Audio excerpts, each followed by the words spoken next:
코로나19 백신 접종이 금요일인 26일 오전 9시 시작됩니다. 첫 접종자로 대통령이 나서라는 야권의 요구가 이른바 실험 대상 논란으로 번진 가운데 방역당국은 접종은 원칙대로 순차 진행될 거라고 밝혔습니다. 오늘 신규 확진자는 300명대로 예상됩니다. 확진자 수가 줄고는 있지만 검사 건수가 적은 데다 사랑제일교회가 또다시 대규모 3.1절 행사를 열겠다고 밝히는 등 불안 요소는 여전합니다. 신년수 청와대 민정수석이 전격 복귀했습니다. 갈등을 불렀던 검찰 중간 간부 인사도 발표됐는데 주요 수사팀이 대부분 유임됐습니다. 다만 임은정 검사는 감찰 연구관으로는 이례적으로 수사권을 쥐었습니다. 인천 영흥 화력발전소의 풍력발전기와 대구 팔공산을 비롯해 경기도 성남시와 부산 등 전국 곳곳에서 또다시 화재가 발생했습니다. 오늘도 바람이 강한 데다 건조해 주의가 필요합니다. 서울시장 야권 단일화 후보는 국민의당 안철수 예비 후보가 적합하지만 정당으로 보면 국민의힘 후보로 단일화가 되는 게 더 낫다는 여론조사 결과가 나왔습니다. 이란이 우리 정부와 한국 내 동결자금 이전과 사용에 합의했다고 밝혔습니다. 합의대로라면 이란 제재를 위한 국제 공조를 깬 것인데 정부는 아직 공식 입장을 내지 않고 있습니다. 여러분 안녕하십니까? 2월 23일 굿모닝 YTN 시작합니다. 이제 사흘 뒤면 국내에서 코로나19 백신 접종이 시작됩니다. 전국 요양병원과 요양시설에 65세 미만 입소자와 종사자가 먼저 백신을 맞게 됩니다. 손유정 기자입니다. 국내 첫 코로나19 백신은 아스트라제네카로 이번 주 금요일 오전 9시부터 접종이 시작됩니다. 1차 공급 물량은 75만 명분입니다. 전국 요양병원과 요양시설에 만 65세 미만 입소자와 종사자가 대상입니다. 지금까지 전국 5천여 곳의 대상자 30만여 명 가운데 93.6%가 접종에 동의했습니다. 아스트라제네카 백신 예방접종은 2월 26일 오전 9시부터 시작할 예정입니다. 또한 감염 취약시설인 요양병원 시설 등에 대해서는 65세 미만 입소 입원자 또 종사자에 대한 예방접종을 국내 위탁업체인 SK바이오사이언스가 안동 공장에서 생산한 아스트라제네카 백신은 수요일부터 닷새에 걸쳐 경기도 이천의 물류센터에 옮겨집니다. 이후 차례로 전국의 보건소와 요양병원으로 운송됩니다. 안전한 예방접종을 위해 각 지자체가 위탁의료기관을 대상으로 사전 점검을 실시할 계획입니다. 백신 공동구매 국제 프로젝트인 코백스 퍼실리티를 통해 도입된 화이자 백신은 오는 26일 낮 12시 10분 인천국제공항에 도착할 예정입니다. 모두 5만 8천여 명분으로 이튿날부터 코로나19 의료진에게 우선 접종될 계획입니다. 방역당국은 전 국민의 70% 이상이 접종할 경우 안정적인 면역 확보가 가능할 것으로 내다봤습니다. YTN 손유정입니다. 화이자의 코로나19 백신 허가와 관련해 국내 첫 검증 결과가 오늘 발표됩니다.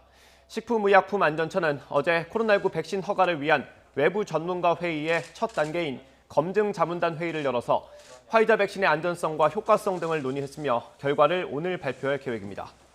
다만 코백스 퍼실리티를 통해 도입되는 5만 8천 명분은 이미 특례 수입이 허가됐으며 이번 논의 대상은 화이자사를 통해 직접 수입하는 물량입니다. 화이자 백신은 임상 3상 시험에서 예방 효과가 95%로 확인돼 국내에 도입될 코로나19 백신 가운데 가장 높습니다. 백신 1호 접종자를 문재인 대통령으로 하자는 야당의 주장이 실험 대상 논란으로까지 번지자 방역당국이 적절하지 않은 표현이라고 지적했습니다. 안철수 대표가 먼저 백신을 맞겠다고 한 데 대해서도 거부 입장을 밝혔습니다. 보도에 박홍구 기자입니다. 국내 코로나19 백신의 1호 접종자는 문재인 대통령이 돼야 한다는 유승민 전 의원의 주장이 파장을 일으켰습니다. 먼저 민주당 정청래 의원이 SNS에 국가 원수가 실험 대상인가, 국가 원수에 대한 조롱이자 모독이라고 비판했습니다.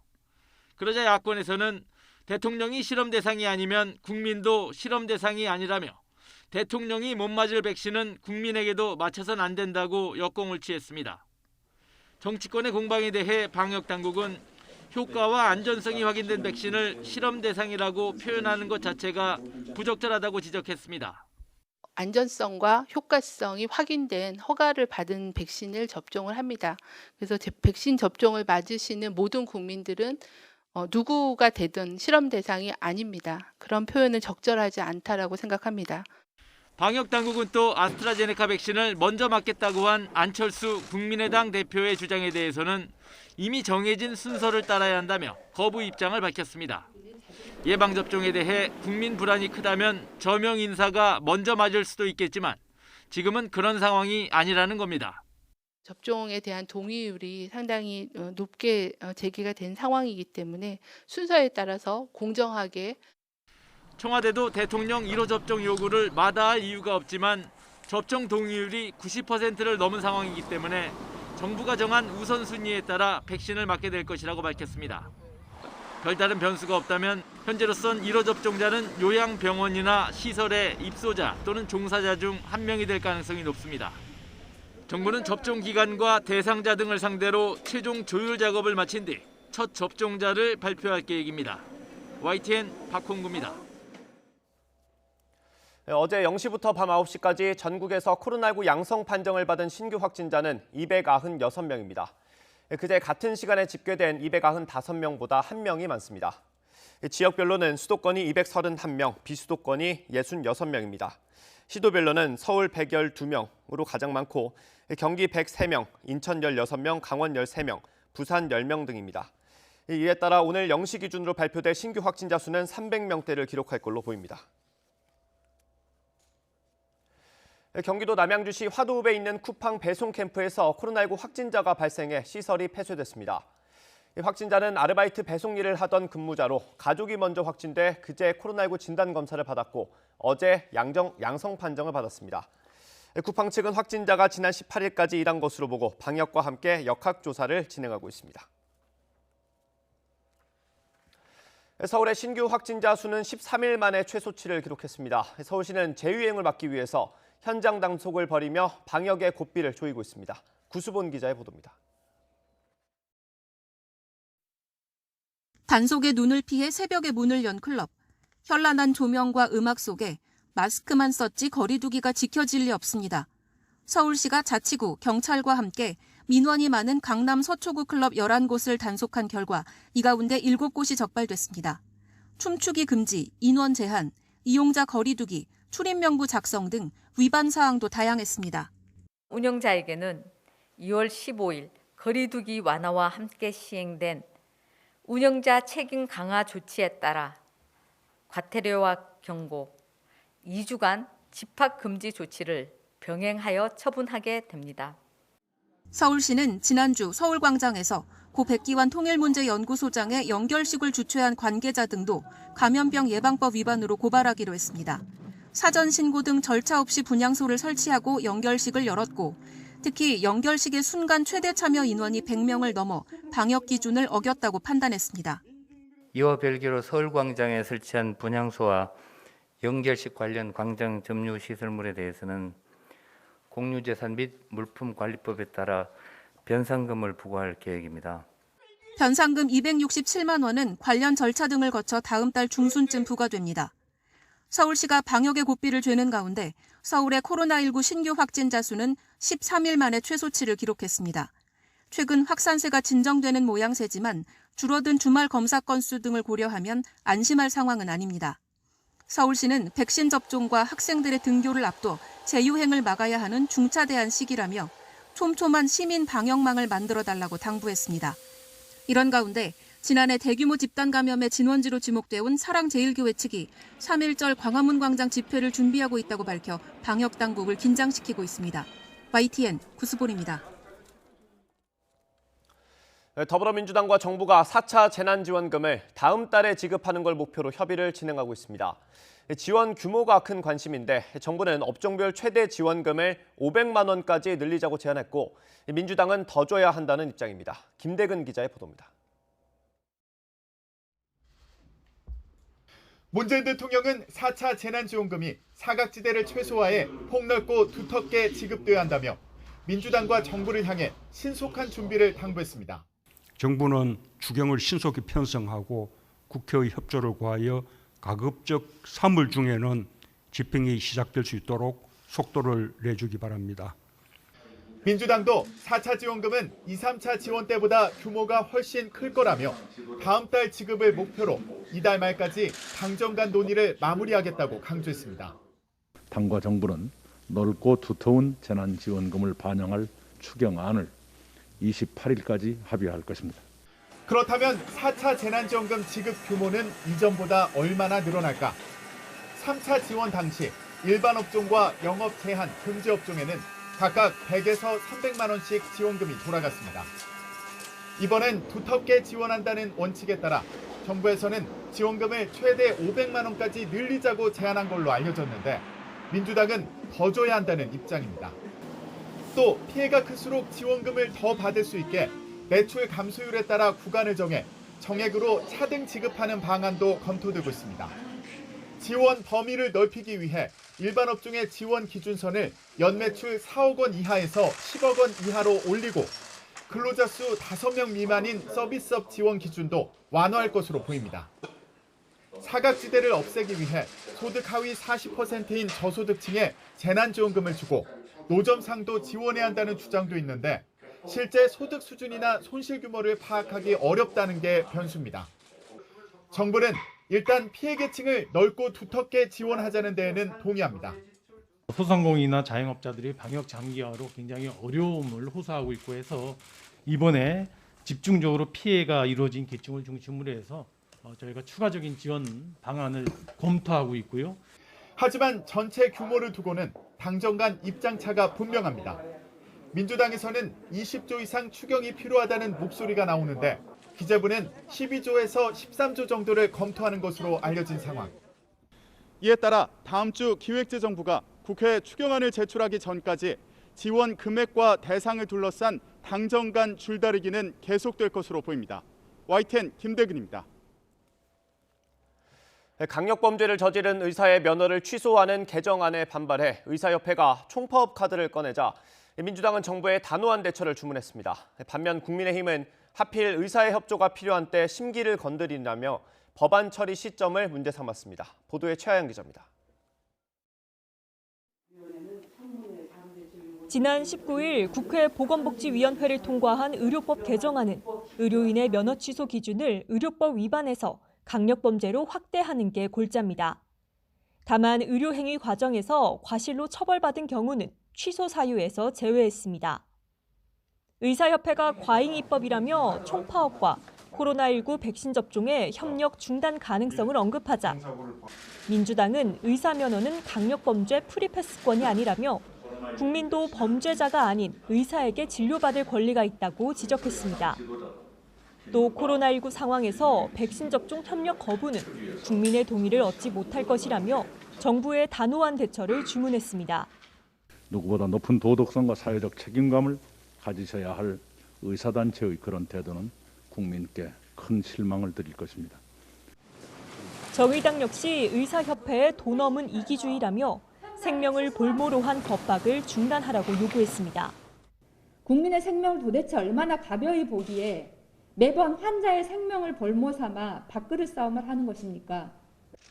반면 국민의힘은 법안 처리 시점을 이해하기 어렵다는 입장입니다. 하필이면 왜 지금 코로나 사태가 계속 지금 진행 중에 있는 과정이고 의사들의 협조가 절대적으로 필요한 시기에 의사들의 심기를 건드리는 그러한 법을 다만 법안 내용에 합리적인 측면이 있다는 데는 크게 반대하지 않는 분위기입니다. 이번 주 코로나19 백신 접종을 앞둔 가운데 정부 여당과 의료계의 갈등이 재점화하고 있습니다. YTN 최하영입니다. 사퇴 여부가 관심을 끌었던 신현수 청와대 민정수석이 자신의 거취를 대통령에게 일임하겠다고 밝혔습니다. 사실상 사의를 접고 업무에 복귀한 건데요. 파장이 쉽게 잦아들 수 있을지는 의문입니다. 홍선기 기자입니다. 사의를 접지 않은 채 휴가를 내고 자리를 비웠던 신현수 청와대 민정수석이 대통령 주재 수석 보좌관 회의에 참석했습니다. 신 수석은 회의에 앞서 휴가에서 복귀하면서 자신의 거취를 문재인 대통령에게 일임한 것으로 확인됐습니다.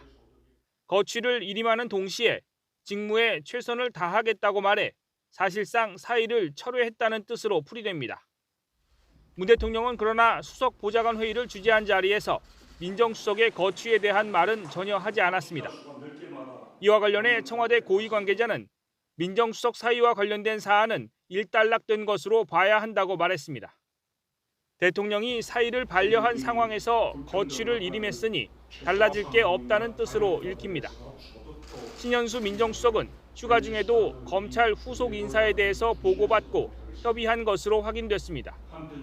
청와대는 신 수석이 사실상 사의를 철회하면서 검찰 인사 관련 파동을 수습하려는 모습입니다. 특히 박범계 법무부 장관이 대통령 재가도 받지 않은 인사안을 발표했다는 것은 사실이 아니라고 거듭 부인했습니다. 또 민정수석이 박 장관에 대한 감찰을 요구했다는 주장도 신 수석이 직접 부인한 것으로 확인됐습니다. 청와대는 민정수석의 복귀로 검찰 인사 과정에서 불거졌던 이른바 패싱 논란을 일단락 지으려는 모습이지만 청와대 내부는 물론 여당 안에서조차 비판이 거셌던 만큼 파장이 쉽게 가라앉을 수 있을지는 미지수입니다. YTN 홍성기입니다. 네, 이처럼 신현수 청와대 민정수석은 복귀했지만 정치권에선 이른바 패싱 인사를 둘러싼 논란이 계속됐습니다. 대통령에게 보고하기 전에 검찰 인사안을 발표했다는 의혹이 제기된 건데요. 박범계 장관은 최대한 말을 아끼면서도 자신은 문 대통령의 참모, 그 이상도 이하도 아니라며 인사권 침해는 머릿속에 없다고 강조했습니다. 직접 들어보시죠. 같은 장관님 질문이십니다. 직접 하셨습니까? 직접 제청 안 하셨어요? 그럼 누가 했지요? 누가 했습니까? 언제 했습니까? 자, 바로 이런 점 때문에 지금 의혹이 풀리지 않는 것이죠. 자, 인사안을 누가 언제 대통령에게 보고를 했는지 이것이 가장 큰 핵심입니다. 답변해 주시죠. 인사에 관한 소상한 내용은 말씀드리기 어렵다고 제가 말씀드렸어요. 이 부분이 명확하게 분명하게 가려지지 않는다면 대통령 패싱이 됩니다. 이거 대통령 인사권을 침해한 것이거든요. 이거 굉장히 심각한 문제죠. 어떻게 보면 국정 시스템이 붕괴됐다는 것이고요.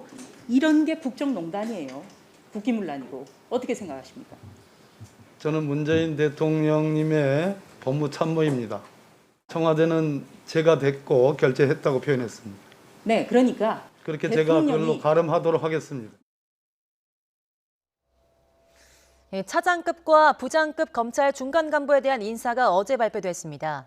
법무부는 고검 검사급 검사 18명에 대한 전보 인사를 오는 26일자로 단행했습니다. 법무부는 조직의 안정과 수사의 연속성을 위해서 최소한의 범위로 인사를 단행했다고 설명했습니다.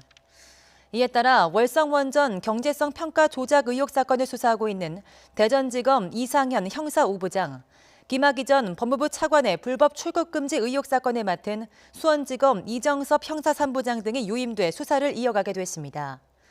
이성윤 서울중앙지검장과 갈등을 빚어와 핀셋 인사 가능성이 거론된 변필건 형사 1부장도 그대로 남게 됐습니다. 네, 법무부는 이번 검찰 중간 간부급 인사에서 이문정 대검 감찰연구관을 서울중앙지검 검사로 겸임 발령했습니다. 특정 검사를 콕 집어서 수사 권한을 부여해 준 건데요. 한명숙 전 총리 사건 감찰 조사를 겨냥한 게 아니냐는 분석이 나오고 있습니다. 보도에 강희경 기자입니다. 이번 검찰 중간 간부 인사에서 가장 눈에 띄는 건 이문정 대검찰청 감찰정책연구관에 대한 겸임 발령입니다. 법무부는 임 연구관을 서울중앙지검 검사로 겸임 발령을 내 수사 권한을 부여했습니다. 임 연구관은 전현직 검찰 간부들을 고발하거나 감찰을 요청하는 등 검찰 수뇌부와 계속 갈등을 빚어온 인물로 지난 인사 때 대검 연구관으로 부임해 한명숙 전 국무총리 수사팀의 위증 강요, 강압수사 사건 감찰을 맡았습니다. 그동안 대검 연구관 신분으로는 수사 권한이 없어서 제대로 된 감찰 업무를 할 수 없다고 토로하기도 했습니다. 하지만 이번 인사로 위증 의혹을 받는 김모 씨와 과거 검찰 수사팀에 대한 공소시효 완성을 한 달 앞두고 수사 개시를 포함해 감찰 전면에 나설 수 있게 된 겁니다. 법무부는 감찰 업무의 효율과 기능을 강화하기 위한 것으로 검찰청법상 검찰연구관은 지방검찰청 검사를 겸임할 수 있다고 배경을 설명했습니다. 다만 법무부가 보도자료에서 임 연구관의 원포인트 인사를 별도로 강조한 데다 일반 연구관에 대한 겸임 발령이라는 점에서 전례가 드문 일이라는 평가가 많습니다. 현재 대검에서 일반 감찰 연구관 가운데 검사 겸임 발령이 난 건 임 연구관이 유일한 것으로 전해졌습니다. 이문정 검사는 본인이 수사권을 갖기를 희망하는 것으로 그렇게 알고 있습니다. 대검 연구관이 수사권을 갖기를 희망을 하면 다 그냥 수사 권한을 줍니까? 더 구체적인 말씀을 드리면 그거 자체가 여러 가지 억측을 낳게 되고 임 연구관은 이번 중간 간부 인사에서 대검 감찰과장으로 옮길 거란 관측도 있었지만 대검과 갈등을 빚으면서 법무부가 이례적인 겸임 발령을 선택한 것으로 알려졌습니다. 한명숙 전 총리 사건은 추미애 전 법무부 장관과 윤석열 검찰총장이 감찰 주체와 처리 방식 등을 놓고 강하게 충돌하기도 했던 사안입니다. 이번 인사로 법무부가 사실상 다시 개별 사건에 개입한 거란 지적도 나오고 있어서 당분간 논란은 이어질 것으로 보입니다. YTN 강희경입니다. 올해부터 경찰 수사를 총괄하는 국가수사본부의 첫 본부장에 남구준 현 경남경찰청장이 사실상 확정됐습니다. 경찰청은 어제 남 청장을 국수본부장으로 단수 추천했다고 밝혔습니다.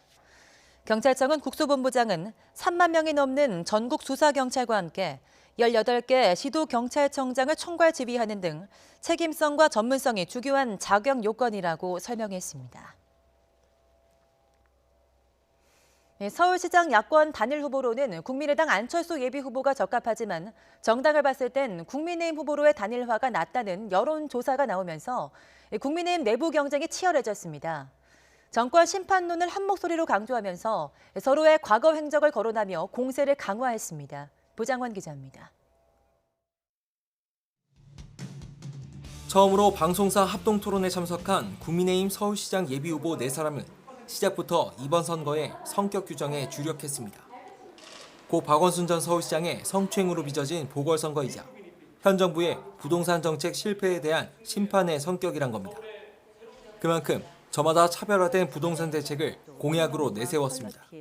재개발, 재건축의 각종 규제, 용적률, 용도지역, 그리고 또 층고 제한 등을 완화해드리겠습니다. 모든 행정행위가 인허가 기간이 짧아지고 그리고 최대한 신속하게 주택이 공급되도록 하겠습니다. 서울시가 직접 절반 가격으로 공급을 하고 나중에 서울시에 환매할 때 매매 차익의 절반까지 보장해드려서 재개발, 재건축을 활성화해야 됩니다. 그래서 나오는 공공기여금으로 강북의 인프라 조성에 쓰면 윈윈하는 좋은 방법이 됩니다. 야권 단일 후보에 정당을 물었을 땐 국민의힘 후보가 국민의당 후보보다 적합하다는 조사 결과가 나오면서 내부 경쟁은 더 치열해졌습니다. MBC 100분 토론이 리얼미터에 의뢰해 지난 19일부터 20일에 실시한 여론조사 결과입니다. 내부 비판의 대상은 주로 과거 행적이었습니다. 오세훈 예비후보는 10년 전 무상급식 주민투표에 따른 사퇴가 어김없이 지적됐고 2011년 무상급식을 시장직과 걸어서 사퇴하셨습니다. 스스로 내팽개쳐버린 그 시장직을 다시 구한다는 것이 과연 명분이 있겠느냐. 나경원 예비후보는 우파는 짜장면, 좌파는 짬뽕에 빗대 중도는 없다고 했던 발언과 함께 원내대표 시절에 대한 평가가 발목을 잡았습니다. 스스로 짜장면, 짬뽕론을 제기하신 게 불과 한 보름 전이었던 것 같은데요. 연동형 비례와 공수처법 가지고 결국은 원내대표 시절에 아무것도 얻어낸 게 없으시거든요.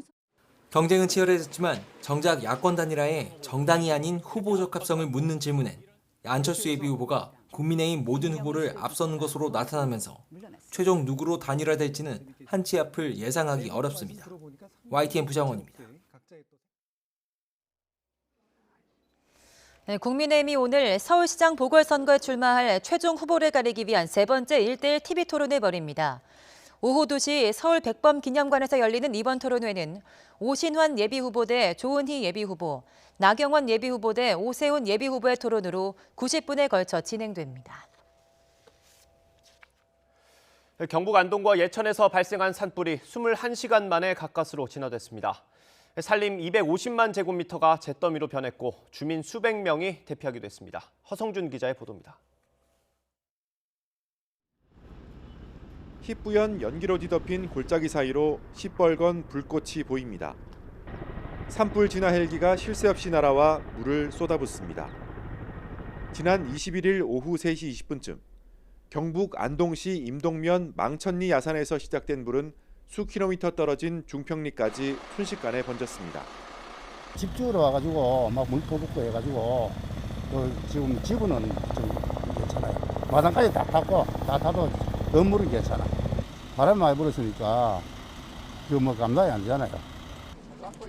산림당국은 대응 2단계를 발령하고 대구와 부산, 대전 등 인접 시도에 소방 인력과 장비까지 끌어왔습니다. 하지만 지형이 험한 데다 바람이 강하게 불면서 불길을 잡는 데 애를 먹었습니다. 헬기 23대와 인력 1000여 명을 집중적으로 투입한 끝에 21시간 만인 낮 12시 20분쯤 진화에 성공했습니다. 그 사이 산림 200만 제곱미터가 잿더미로 변했습니다. 또 불길이 마을로 번지면서 주민 100여 명이 긴급 대피하기도 했습니다. 한때 불이 정제종택과 만우정 등 문화재를 위협하는 긴박한 상황이 벌어졌지만 다행히 피해가 나지는 않았습니다. 마을회관에 대피시켜가지고 밤사이에 어디 위험지구에 못 가도록 조치를 시켰고 특히 또 문화재 보호를 위해 가지고 소방차를 대기시켜가지고 근접하는 불길을 잡고 해서 인근 지역인 경북 예천군 감천면에서 시작된 불도 산림 50만 제곱미터를 태우고 18시간 만에 꺼졌습니다. 이 과정에 주민 200여 명이 인근 마을로 대피해 뜬눈으로 밤을 새웠습니다. 산림당국은 바람이 다시 거세진다는 예보에 따라 헬기 10여 대와 인력 1,300여 명을 남겨두고 불씨가 되살아날 경우에 대비하고 있습니다. YTN 허성준입니다. 산불이 모두 꺼지면서 산불 재난 위기 경보는 심각에서 주의 단계로 하향됐습니다. 하지만 주말까지 건조한 날씨가 예보돼 있어서 지속적인 경계가 필요해 보입니다. 정혜윤 기자의 보도입니다. 온 산을 뒤덮은 시뻘건 불길이 무섭게 타오릅니다. 건조한 날씨에 겹친 강풍으로 불티가 2km 이상 날아가며 불을 더 키웁니다. 산불은 야간까지 이어지며 더 강해졌습니다. 인가를 위협하는 상황에 이르자 경북 예천과 안동, 경남 하동, 충북 영동에는 올해 첫 산불 재난 국가위기경보 심각 단계가 발령됐습니다. 굉장히 이례적인데요. 2월 달에 이렇게 대형 산불이 발생하고 야간 산불로 전국적으로 5건이 이렇게 발생된 사례는 처음 있는 일입니다. 산불이 모두 잡히며 위기경보 단계는 심각에서 주의로 2단계 하향됐습니다. 하지만 아직 안심할 수는 없습니다. 밤사이 건조특보가 내려진 동해안에 초속 25m 이상의 돌풍이 다시 예고됐기 때문입니다. 여기에 주말까지는 건조한 날씨가 이어질 것으로 보여 산불 위협은 당분간 계속될 것으로 보입니다. 최근 강수가 없는 동쪽 지역을 중심으로 대기의 건조함이 이어지고 있고 현재도 건조특보가 내려져 있습니다. 바람도 23일까지 강하게 불겠는데요. 산불뿐만 아니라 각종 화재가 발생하지 않도록 유의하셔야겠습니다. 산불 발생 원인은 입산자 실화가 34%로 가장 많고 논밭두렁 소각과 쓰레기 소각이 그 뒤를 잇습니다. 따라서 입산자의 화기 소지를 엄격하게 제한하고 산 주변 농가의 소각 행위를 금지하는 것만으로도 산불 예방이 가능합니다. 이번 휴일에 전국에 비나 눈이 내리며 산불 위험은 잠시 누그러들 것으로 보입니다. 하지만 겨울 강우량이 평년의 10% 미만에 그친 영동과 동해안에는 올 봄까지 산불에 대한 철저한 경계가 필요합니다. YTN 정혜윤입니다. 어제 오후 인천 옹진군에 있는 풍력 발전기에서 불이 났습니다. 강하게 바람이 불면서 4시간 반 만에야 가까스로 진화했습니다. 건조한 날씨 속에 전국 곳곳에서 크고 작은 화재도 잇따랐습니다. 김대현 기자의 보도입니다. 90m 높이의 풍력 발전기에서 새까만 연기가 품어져 나옵니다. 불이 난 건 어제 오후 5시 반쯤입니다. 소방당국이 출동해 진화에 나섰지만 강풍에 날까지 어두워져 소방 헬기를 투입하지 못해 진화에 어려움을 겪었습니다. 높이는 90m로 나와 있네요. 저희가 받은 게. 사진은 28대에 78명으로 일단 돼 있어요. 70m짜리 고가 사다리차를 투입해 진화 작업을 벌인 끝에 4시간 반 만에야 가까스로 불을 껐습니다. 또 길이 45m의 날개까지 불길이 옮겨 붙으면서 한 개가 지상으로 떨어지기도 했지만 다행히 인명피해는 없었습니다. 영흥화력발전소는 수억 원의 피해가 난 것으로 보고 화재 원인을 조사하고 있습니다. 비슷한 시각 대구에서는 팔공산 도학사 부근 야산에서 불이 났습니다. 불이 바람을 타고 확산할 기미가 보이자 소방당국은 대응 단계까지 발령하고 진화에 나섰습니다. 2시간 반 만에 불은 꺼졌지만 임야 1,600제곱미터가 소실됐습니다. 소방차가 줄이어 서 있습니다. 성남시 불곡산 등산로에서도 실화로 추정되는 불이 났습니다. 나무를 타고 바람이 많이 불어서 줄고 그랬어. 바람이 많이 불어. 다행히 불이 등산로 초입에서 시작돼 20분 만에 진화됐습니다. 부산 기장군에 있는 민가가 인접한 대나무 밭에서도 불이 났습니다. 165제곱미터를 태우고 1시간여 만에 불길이 잡혔습니다. 인근 야산으로는 옮겨 붙지 않았는데 산불로 오인한 주민들의 신고가 잇따르기도 했습니다. YTN 김다연입니다. 도심 속 도로를 달리던 SUV 차량이 갑자기 폭발하면서 운전자가 크게 다쳤습니다. 경찰은 차량에 실려있던 부탄가스가 새면서 사고가 난 것으로 보고 정확한 경위를 조사하고 있습니다. 나현호 기자의 보도입니다. 광주 양동 복개상가 옆 길을 달리던 SUV 차량이 갑자기 폭발합니다. 충격이 얼마나 컸던지 폭발로 인한 파편이 주변 건물까지 날아듭니다. 연기가 피어오르자 상인들이 곧바로 소화기를 들고 달려가 불을 끕니다. 사고 차량은 문짝이며 천장까지 폭발 충격으로 뜯겨나가 버렸습니다. 소화기를 먼저 가게에서 들고 불부터 껐는데 또 이제 2차 폭발을 할까봐 그게 뭐 가장 걱정인데 그거보다도 사람 살리는 게 먼저 목적이었으니까. 폭발 사고가 난 건 오전 11시 40분쯤. 차량 안에는 운전자 37살 남성만 타고 있었는데 화상을 입고 병원으로 옮겨졌습니다. 다행히 생명에는 지장이 없는 것으로 알려졌습니다. 사고 당시 차량 안에는 실내 장식 공사에 쓰는 휴대용 부탄가스 10개가 있었던 것으로 확인됐습니다. 경찰은 운전자가 담뱃불을 붙이는 순간 폭발이 일어났다는 진술에 주목하고 있습니다.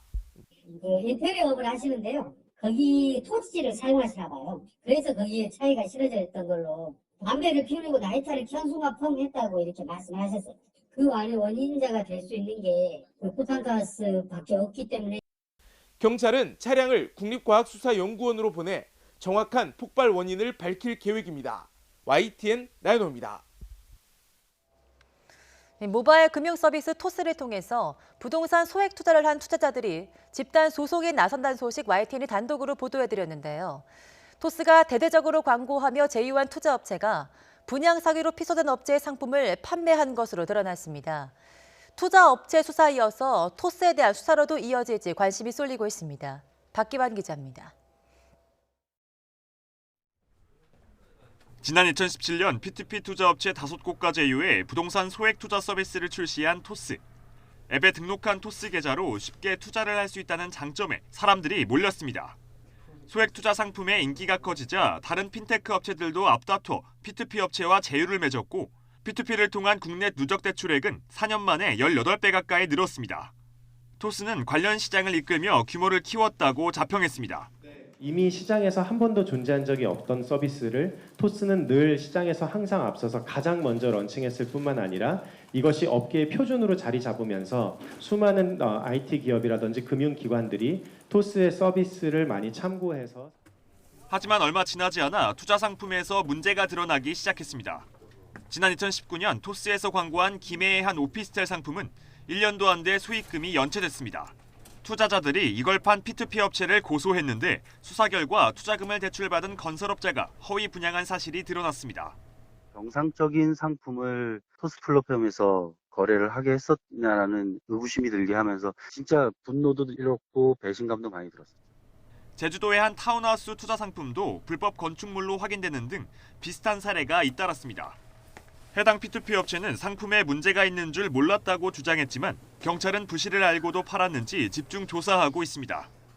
저희가 그렇게 짧은 단기적인 시각을 가지고 사업을 하진 않았어요. 채권 추심 열심히 하는 거 말고는 성간주 의무를 다하는 게 지금 저희가 할 수 있는 최선인 것 같아요.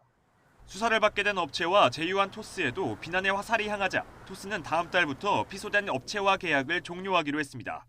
P2P 투자를 하시는 수요 자체가 좀 많이 줄었다고 보고 있고 처음으로 광고 계약 만기가 돌아온 테라포님 같은 경우는 계약을 안 하기로 했고 투자업체의 혐의가 확인되면 제휴했던 토스로도 수사가 확대될지 주목됩니다. 등장 5년 만에 1,000억 원이 넘는 매출을 달성하며 인터넷 은행 출범까지 추진하고 있는 토스. 눈부신 급성장의 이면엔 투자자들의 아우성이 깔려 있었습니다. YTN 박견입니다. 비트코인의 국내 거래 가격이 연일 최고가를 경신하는 등 가상화폐 투자 열풍이 뜨겁습니다. 이런 가운데 정부가 내년부터 가상자산과 관련한 과세 방침을 결정하면서 불만의 목소리가 나오고 있습니다. 김태민 기자입니다. 뜨겁게 달아오른 가상화폐 투자 열기가 식을 줄 모르고 있습니다. 지난 주말 사이 국내 비트코인 거래 가격은 한때 6,500만 원 선을 돌파하며 연일 최고가 행진을 기록하고 있습니다. 실제 비트코인 은행 계좌 개설도 지난달부터 큰 폭의 증가세를 나타냈습니다. 이런 가운데 정부는 지난해 세법 개정을 통해 가상자산 투자로 얻은 이익에 대해서도 세금을 물리기로 했습니다. 예를 들어 가상화폐 거래로 1,000만 원의 차익을 얻었다면 내년부터는 여기서 공제액 250만 원을 뺀 나머지의 20%, 150만 원을 세금으로 내야 합니다. 하지만 이런 방침에 대해 가상화폐 투자자들 사이에선 벌써 불만의 목소리가 터져나오고 있습니다.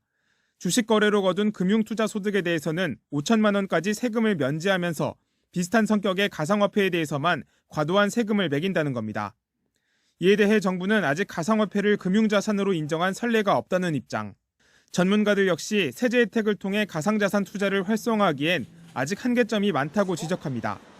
주식은 어떻든 자본시장에서 자본을 직접 조달해주는 그런 중요한 어떤 상품이잖아요.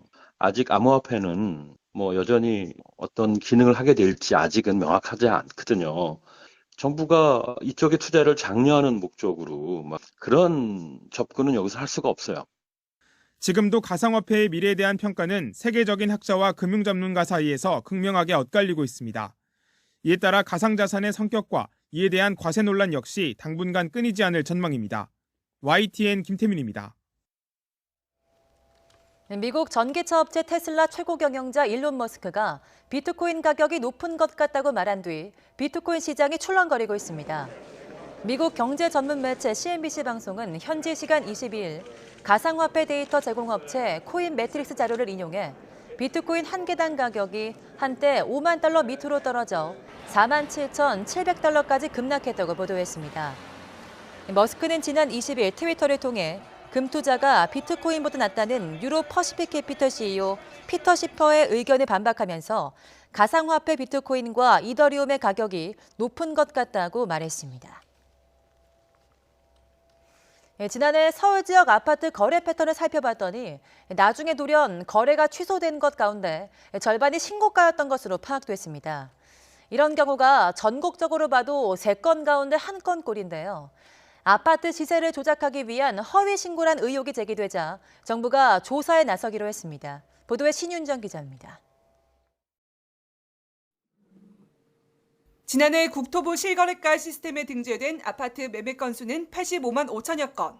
이 가운데 4.4%인 3만 7천여 건은 등록 이후 거래가 취소됐습니다. 계약금을 내고 계약서를 작성해 매매 신고가 됐지만 최종적으로는 거래가 무산된 겁니다. 그런데 취소된 거래 3만 7천여 건 가운데 31.9%는 당시의 최고가를 기록했습니다. 울산 울주군에 있는 아파트는 지난해 3월 3일에 매매 등록된 16건 가운데 11건이 최고가로 신고됐는데 22일 뒤 16건이 일괄 취소됐습니다. 서울에서는 취소된 거래 가운데 절반이나 최고가로 기록됐습니다. 특히 광진 서초구와 마포구, 강남구에서는 60%를 넘는 것으로 나타났습니다. 특수한 상황에서 불가피하게 취소했거나 중복 등록, 착오 등의 가능성도 있지만 일부 투기 세력이 아파트 값을 띄우기 위해 조직적으로 허위 신고했을 가능성도 제기되고 있습니다. 신고가로 실거래가가 등록됐다. 바로 언론에서 이것을 받아서 대서특필합니다. 그러면 이것을 가지고 카카오톡 뭐 여러 가지 이제 SNS를 이용해서 주변에 확산을 시킵니다. 그러면 유포 확산된 그 자료를 보고 불안감에 쌓여있던 사람들이 추격 매수를 하게 됩니다. 이런 문제점에 대해 정부도 심각한 문제라고 본다며 의도적인 조작에 대해서는 수사를 의뢰하겠다고 밝혔습니다. 이 의도적으로 이익을 위해서 한다면 정말 저희들로서도 수사라도 의뢰를 할 필요가 있다 생각을 합니다. 거래 분석원이 만들어져서 이 역할들을 제대로 좀 할 수 있지 않을까 이렇게 생각을 합니다. 변창흠 국토부 장관은 또 포털 사이트의 부동산 페이지와 부동산 앱에서도 국토부 실거래가 시스템처럼 거래 취소 여부가 반영될 수 있도록 추진하겠다고 밝혔습니다. YTN 신윤정입니다. 토니 블링컨 미국 국무장관이 북한의 비핵화에 집중하고 있다면서 동맹국들과 긴밀히 협력할 거라고 밝혔습니다. 미국 국방부는 한국과의 동맹은 어느 때보다 강하다며 군의 준비태세와 연합훈련도 한국과 협의해서 실시하겠다고 강조했습니다. 워싱턴 강태욱 특파원이 보도합니다. 블링컨 국무장관이 유엔 군축회의에서 북한에 대해 언급했습니다. 이란의 핵합의 준수를 촉구하면서 북한의 비핵화에도 집중하고 있다고 밝혔습니다. 평양의 불법적인 대량 살상 무기와 탄도미사일 프로그램을 해결하기 위해 고민하고 있다는 겁니다. 그러면서 동맹국들과 긴밀히 협력할 것이라고 강조했습니다. The United States also remains focused on denuclearization of North Korea and will work closely with allies and partners to address Pyongyang's illicit weapons of mass destruction and ballistic missile programs. 국무부는 앞서 지난 12일에도 북한 문제는 시급한 우선순위라고 밝혔습니다. 그러면서 동맹과 조율이 아주 활발하게 이루어지고 있다고 설명했습니다. 다만 바이든 행정부의 대북 전략은 아직이라며 신중한 입장을 이어가고 있습니다. 이에 따라 다음 달 예정된 한미 연합 군사훈련이 북미 간 기싸움의 1차 고비가 될 것이란 분석이 나오고 있습니다. 미국 국방부는 훈련에 대해 로버트 에이브럼스 주한 미군 사령관이 한국군과 상의해 정할 것이라고 설명했습니다. General Abrams understands those responsibilities and is working in lockstep with his counterparts in South Korea to make sure that readiness is preserved and training is conducted and that the alliance is as strong as ever. 그러면서 한반도에서 상당한 수준의 준비 태세를 유지하고 있으며 동맹도 어느 때보다 강하다고 강조했습니다. 워싱턴에서 YTN 강태욱입니다. 이란 정부가 한국 내 동결 자금의 이전과 사용 방안에 대해서 우리 정부와 합의했다고 밝혔습니다. 미국과 이란은 이란 핵합의에 대한 원칙을 강조하면서도 여전히 기싸움을 벌이고 있습니다. 김진호 기자입니다. 이란 국영 IRNA 통신은 현지 시간 22일 압돌 나세르 햄마티 이란 중앙은행 총재가 전날 테헤란의 한국 대사관에서 유정현 대사를 만나 한국 내 동결자산 사용 방안에 합의했다고 보도했습니다. 이란 정부 역시 공식 홈페이지를 통해 동결자산 사용과 관련해 한국과 합의가 이루어졌다고 밝혔습니다. 이란 정부 홈페이지에 따르면 양측은 전날 회담에서 한국 내 이란 동결 자산을 이란이 원하는 곳으로 이전하는 데 합의했으며 이란 중앙은행은 한국 측에 이전 자산의 규모와 목적지 은행을 통보하기로 했습니다. IRNA 통신은 유 대사가 한국 정부는 한국에 있는 이란의 모든 자산을 사용하기 위해 필요한 모든 조치를 할 준비가 돼 있으며 여기에는 어떤 한계나 제약이 없다고 말했다고 전했습니다. 한국에서 동결된 이란 자금은 70억 달러, 우리 돈 약 7조 6천억 원으로 추산됩니다. 하지만 우리 외교부의 입장은 확인되지 않고 있습니다. 우리 정부는 그동안 이란의 동결 자금 해제 문제는 미국 등 유관국가의 협의를 통해야 이루어진다는 입장을 견지해왔습니다. 블링컨 미 국무장관은 이란 핵 합의 JCPOA의 강화와 연장을 추구할 것이라고 밝혔습니다. President Biden has said, if Iran comes back into strict compliance with the JCPOA, the United States is prepared to do the same. 이어 그는 이란은 IAEA의 핵 안전조치 협정과 국제 의무를 준수해야 한다고 강조했습니다.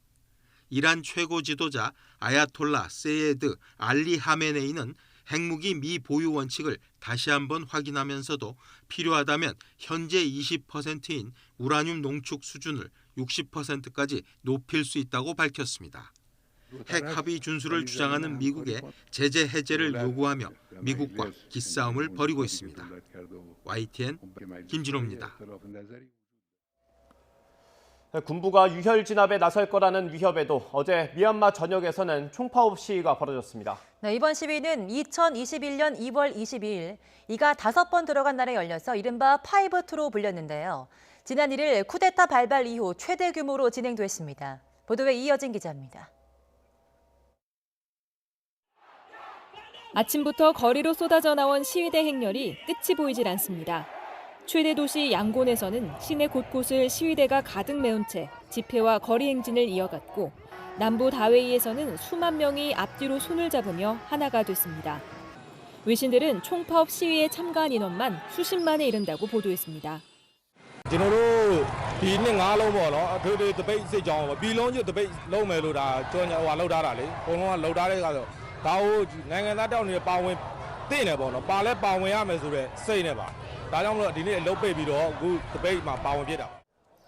이번 총파업 시위는 2021년 2월 22일 열려 5-2 시위로 불립니다. 1988년 8월 8일 열린 8888 민주화 시위가 모델입니다. 공장 노동자와 공무원, 의료인 등 전 직종이 파업했고 현지 최대 유통업체인 시티마트도 휴업에 동참했습니다. 2월 1일 이 비상사태 선포 이후 전국적으로 가장 많은 인원이 시위에 참여하고 있는 것으로 파악을 하고 있고요. 제가 오늘 아침에 저희 집 근처 시장을 돌아봤는데요. 단 한 곳도 문을 연 곳 없이 모두 폐점한 상태입니다. 시위대와 군경 간 긴장도 고조되고 있습니다. 앞서 시위대의 총파업 예고에 군정이 유혈 진압을 시사하는 경고문을 발표했기 때문입니다. လုံခြုံသူများအနေဖြင့်နောက်ကွယ်မှနေ၍ပြည်သူလူထုကိုထိတ်တိုက်ရင်ဆိုင်ရေးလမ်းကြောင်းပေါ်သို့မရောက်ရောက်အောင်တွန်းပို့၍စိတ်လှုပ်ရှားခံစားလွယ်သောလူငယ်လူရွယ်များကိုထိခိုက်ဒဏ်ရာရသေဆုံးမှုများဖြစ်လာအောင်လှုံ့ဆော်ဆောင်ရွက်လျက်ရှိပါသည်. 경찰은 시위 현장에서 수십 명을 연행한 것으로 전해졌습니다. 국제사회의 비난 성명과 제재가 시작되고 있지만 미얀마 군부는 내정 간섭이라고 주장하며 맞서고 있습니다. YTN 이어진입니다.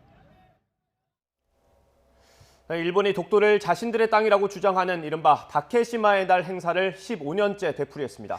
정부는 일본 공사를 조치해 강력히 항의하고 도발 중단을 요구했는데요. 이조차도 매년 반복되는 일이어서 한일 관계 개선이 얼마나 어려운 일인지를 보여줍니다. 김도원 기자입니다. 일본 정부 대변인인 가토 관방장관이 독도에 대한 억지 주장을 계속했습니다. 독도가 일본 땅이라고 국제사회에 홍보하겠다며 외국 언론인 초청, 11개국어로 제작한 동영상 배포 등의 활동을 계속하겠다고 밝혔습니다. 이른바 다케시마의 날을 맞아 영유권 주장을 되풀이한 것으로 일본 시마네 현이 연 행사에는 차관급 인사가 참석했습니다. 竹島は歴史的な事実に照らしても、かつ国際法上も明らかに日本固有の領土であります。 정부는 일본이 부질없는 도발을 반복하고 있다며 소마 히로이사 일본 총괄공사를 불러 강력히 항의했습니다. 외교부는 대변인 성명을 내고 독도는 역사적, 지리적, 국제법적으로 명백한 우리 고유 영토로 일본은 독도 관련 행사를 즉각 폐지하라고 촉구했습니다. 또 부당한 주장을 즉각 중단하고 겸허한 자세로 역사를 직시하라고 지적했습니다. 소마공사는 굳은 표정으로 외교부를 나서며 취재진의 질문에 아무런 답변을 하지 않았습니다. 시민단체도 평화의 소녀상 앞에서 기자회견을 열고 일본의 역사 왜곡을 비판했습니다. 일본 정부의 다케시마의 날 망동은 한반도 재침 야욕이자 역사 왜곡만을 자행하는 파렴치한 기만책동이다. 여기에 램지어 하버드대 교수의 일본군 위안부 왜곡 논문도 반일 여론에 다시 불을 붙이는 모습입니다. 정부는 예전부터 역사 문제와 한일 협력은 별개로 추진한다는 기조를 밝혀왔지만 과거사 관련 현안이 수시로 발생하는 상황에서 한일 관계 개선은 쉽지 않아 보입니다. YTN 김도원입니다. 네, 밤사이 찬 공기가 밀려오며 출근길 반짝 영하권 추위가 찾아왔습니다. 지금 현재 서울 기온은 영하 2.8도로 어제 아침과 비교해 무려 10도가량이나 뚝 떨어졌고요. 아침 사이 기온은 2도 정도 더 내려가겠습니다. 여기에 찬바람의 체감 온도도 이보다 더 낮게 느껴지겠습니다. 오늘 낮 동안에도 어제보다 또 예년보다 쌀쌀한 날씨가 이어지겠는데요. 나오실 때는 따뜻한 옷차림 잘해주셔야겠습니다. 지금 내륙 대부분 지역에는 한파주의보가 내려진 가운데 현재 강원도 설악산의 기온은 영하 11.3도를 보이고 있고요. 대관령은 영하 8.2도, 철원은 영하 7.6도 등 하루 만에 기온이 영하 10도 안팎으로 떨어졌습니다. 낮 동안에는 맑은 하늘의 대기질은 청정하겠습니다. 다만 낮 기온이 크게 오르지 못하고 서울이 5도, 대전과 광주는 8도, 대구 10도로 어제보다 8에서 10도나 낮겠습니다. 대기는 계속 메말라가며 건조특보는 내륙 지역으로 확대했는데요. 영동과 경북, 경남 북부와 충북, 전북 곳곳으로 건조주의보가 발효 중입니다. 오늘까지 해안가와 일부 내륙에서 초속 10m 안팎의 다소 강한 바람이 불 것으로 보여서 화재 사고에 주의가 필요합니다. 건조함을 해소해줄 단비는 목요일과 금요일, 충청 이남을 중심으로 내리겠고요. 3일절인 월요일에는 전국적으로 비나 눈이 오겠습니다. 반짝 추위는 내일 낮부터 기온이 10도 안팎까지 오르면서 차츰 누그러질 전망입니다. 추위는 내일부터 풀리지만 심한 기온 변화에 면역력이 떨어지기 쉽습니다. 건강관리에도 각별히 힘써주시기 바랍니다. 지금까지 YTN 최하미입니다. 오늘 코로나19 신규 확진자는 300명대로 예상됩니다. 서울 등 수도권 확진자 수가 줄곤 있지만 사랑제일교회가 대규모 3.1절 행사를 열겠다고 밝히는 등 불안 요소는 여전합니다. 코로나19 백신 접종이 금요일인 26일 오전 9시 시작됩니다. 첫 접종자로 대통령이 나서란 야권의 요구가 이른바 실험 대상 논란으로 번진 가운데 방역당국은 접종은 원칙대로 순차 진행될 것이라고 밝혔습니다. 신현수 청와대 민정수석이 전격 복귀했습니다. 갈등을 불렀던 검찰 중간 간부 인사도 발표됐는데 주요 수사팀이 대부분 유임됐습니다. 다만 임은정 검사는 감찰 연구관으로는 이례적으로 수사권을 쥐었습니다. 프로배구 박상하 선수가 학교 폭력을 인정하고 은퇴를 결정했습니다. 프로야구 투수 2명도 의혹이 제기됐습니다. 학교 폭력 폭로는 연예계를 넘어서 이제 일반인의 대상으로까지 번지고 있습니다. 코로나19 신규 확진자 수가 일주일 만에 300명대로 떨어졌습니다. 하지만 방역당국은 3차 유행 확산세에 대한 경고를 하고 있습니다. 보도에 이승은 기자입니다. 코로나19 신규 확진자가 332명 발생했습니다. 국내 발생이 313명, 해외 유입이 19명이었습니다. 수도권이 236명으로 전체 발생의 75.4%를 차지했습니다. 신규 확진자 수가 300명대로 떨어진 건 일주일 만입니다. 하지만 확산세가 꺾인 건 아닙니다. 일요일 검사 건수가 지난 금요일 대비 57% 감소한 때문입니다. 주요 방역 지표에는 이미 경고등이 켜졌습니다. 지난주 국내 발생 신규 확진자 수는 하루 평균 454명에 이르러 거리두기 2.5단계 범위에 해당합니다. 확진된 한 사람이 몇 명을 감염시키는지 보여주는 감염 재생산 지수는 지난주 1.12로 껑충 뛰었습니다. 검사자 수 대비 확진자 수 비율인 양성률도 높아지고 있습니다. 1.2%를 초과해서 검사 양성률도 증가하고 있는 그런 양상입니다. 그래서 상당히 이 3차 유행이 감소 추세였다가 다시 증가하는 게 아닌가에 대한 큰 우려를 하고 있는 게 사실입니다.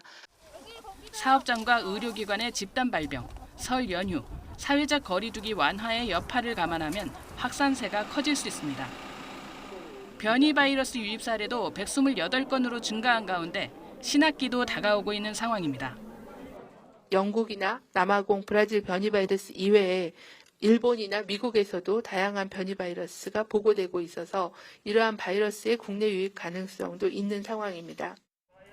정부는 주중 확진자 추이를 지켜본 뒤 주 후반에 다음 주부터 적용할 거리두기 조정안을 확정할 예정입니다. YTN 이승은입니다. 어제 0시부터 밤 9시까지 전국에서 코로나19 양성 판정을 받은 신규 확진자는 296명입니다. 수도권이 231명, 비수도권이 66명입니다. 이에 따라 오늘 0시 기준으로 발표될 신규 확진자 수는 300명대를 기록할 걸로 보입니다. 인구 밀집도가 낮아서 도시보다는 상대적으로 안전하다고 여겨졌던 농촌 마을에서도 집단 감염이 잇따르고 있습니다. 강원도 정선에서는 다른 지역 확진자가 농촌마을 교회 예배에 참석했고 교인에서 마을 주민으로 연쇄 감염이 발생했습니다. 홍상욱 기자입니다. 복지회관에 마련된 선별진료소에 주민들이 모였습니다. 지난 19일 인제 지역 확진자가 마을 교회 예배에 참석하면서 시작된 집단 감염. 그동안 마을에서는 확진자가 단 한 명도 없었는데 갑자기 터진 집단 감염 소식에 주민들은 불안합니다. 그 모든 게 평화롭다가 갑자기 이런 일이 딱 닥치니까는 지금 뭐 전부 다 의아하는 거죠. CCTV가 부족한 농촌마을 특성상 확진자가 언제 어디를 방문했는지 특정하기 어려운 상황. 주민 왕래가 잦은 행정복지센터 직원까지 양성 판정을 받는 등 지역 내 2차 감염으로 이어졌습니다. 미용실과 방앗간, 목욕탕과 은행까지 문을 닫는 등 마을 전체가 멈춰섰습니다. 작은 농촌 마을에서 10명이 넘는 집단 감염이 발생하면서 사실상 마을 전체 주민이 모두 진단 검사를 받고 있습니다. 관공서는 물론 음식점과 카페도 모두 문을 닫았는데요. 이렇게 지역 확진자 발생으로 무서워서 장기간 휴업을 한다는 안내문을 내건 곳도 있습니다. 1년 농사를 시작해야 하는 봄철, 가뜩이나 일손이 부족한데 집단 감염으로 주민 걱정이 이만저만이 아닙니다. 농사를 어떻게 지라고 이렇게 이게 확산되면 농사를 어떻게 지라고 사람을 써야 되는데 혼자서는 못하잖아 또 노인네들이. 앞서 강원도 화천에서도 설을 앞두고 고향을 찾은 귀성객을 통해 10명 넘는 확진자가 발생해 마을 전체가 발칵 뒤집히기도 했습니다. 주민 수가 적어 대도시보다 대면 접촉이 많지 않은 농촌 마을. 경각심을 늦추고 방심하는 사이 우려하던 집단 감염은 현실이 됐습니다. YTN 홍서욱입니다.